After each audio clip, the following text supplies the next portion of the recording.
സങ്കീർത്തനം 84. കർത്താവിന്റെ ഭവനം എത്ര അഭികാമ്യം! സൈന്യങ്ങളുടെ കർത്താവേ, അങ്ങയുടെ വാസസ്ഥലം എത്ര മനോഹരം! എന്റെ ആത്മാവ് കർത്താവിന്റെ അങ്കണത്തിലെത്താൻ വാഞ്ചിച്ച് തളരുന്നു. എന്റെ മനസ്സും ശരീരവും ജീവിക്കുന്നവനായ ദൈവത്തിന് ആനന്ദഗാനം ആലപിക്കുന്നു. എന്റെ രാജാവും ദൈവവുമായ സൈന്യങ്ങളുടെ കർത്താവേ, കുരുകിൽ പക്ഷി ഒരു സങ്കേതവും മീവൽ പക്ഷി കുഞ്ഞിന് ഒരു കൂടും അങ്ങയുടെ പീഠത്തിന്മേൽ കണ്ടെത്തുന്നുവല്ലോ. എന്നേക്കും അങ്ങയെ സ്തുതിച്ചുകൊണ്ട് അങ്ങയുടെ ഭവനത്തിൽ വസിക്കുന്നവർ ഭാഗ്യവാന്മാർ. അങ്ങയിൽ ശക്തി കണ്ടെത്തിയവർ ഭാഗ്യവാന്മാർ. അവരുടെ ഹൃദയത്തിൽ സിയോനിലേക്കുള്ള രാജവീതിയുണ്ട്.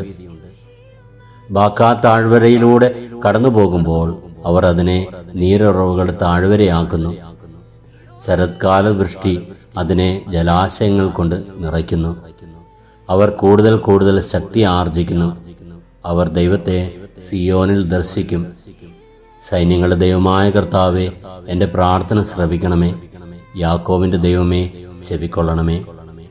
ഞങ്ങളുടെ പരിചയമായ ദൈവമേ, അങ്ങയുടെ അഭിഷിക്തനെ കടാക്ഷിക്കണമേ. അന്യസ്ഥലത്ത് 1000 ദിനത്തേക്കാൾ അങ്ങയുടെ അങ്കണത്തിൽ ഒരു ദിവസം ആയിരിക്കുന്നത് കൂടുതൽ അഭികാമ്യമാണ്. ദുഷ്ടതയുടെ കൂടാരങ്ങളിൽ വാഴുന്നതിനേക്കാൾ എന്റെ ദൈവത്തിന്റെ ആലയത്തിൽ വാതിൽ കാവൽക്കാരനാകാനാണ് ഞാൻ ആഗ്രഹിക്കുന്നത്. എന്നാൽ ദൈവമായ കർത്താവ് സൂര്യനും പരിചയവുമാണ്. അവിടുന്ന് കൃപയും ബഹുമതിയും നൽകുന്നു. പരമാർത്ഥതയോടെ വ്യാപരിക്കുന്നവർക്ക് ഒരു നന്മയും അവിടുന്ന് നിഷേധിക്കുകയില്ല. സൈന്യങ്ങളുടെ കർത്താവെ, അങ്ങയിൽ ആശ്രയിക്കുന്നവൻ ഭാഗ്യവാൻ.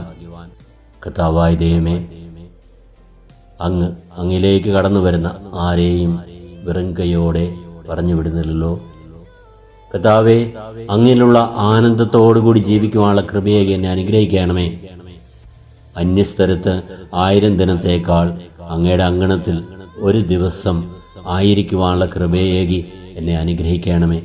നമ്മുടെ കർത്താവ് ഈശോ മിശിഹായുടെ കൃപയും പിതാവായ ദൈവത്തിന്റെ സ്നേഹവും പരിശുദ്ധാത്മാവിന്റെ സഹവാസവും നാം എല്ലാവരിലും എപ്പോഴും ഉണ്ടാകുമാറാകട്ടെ, ഇപ്പോഴും എപ്പോഴും എന്നേക്കും. ആമേൻ.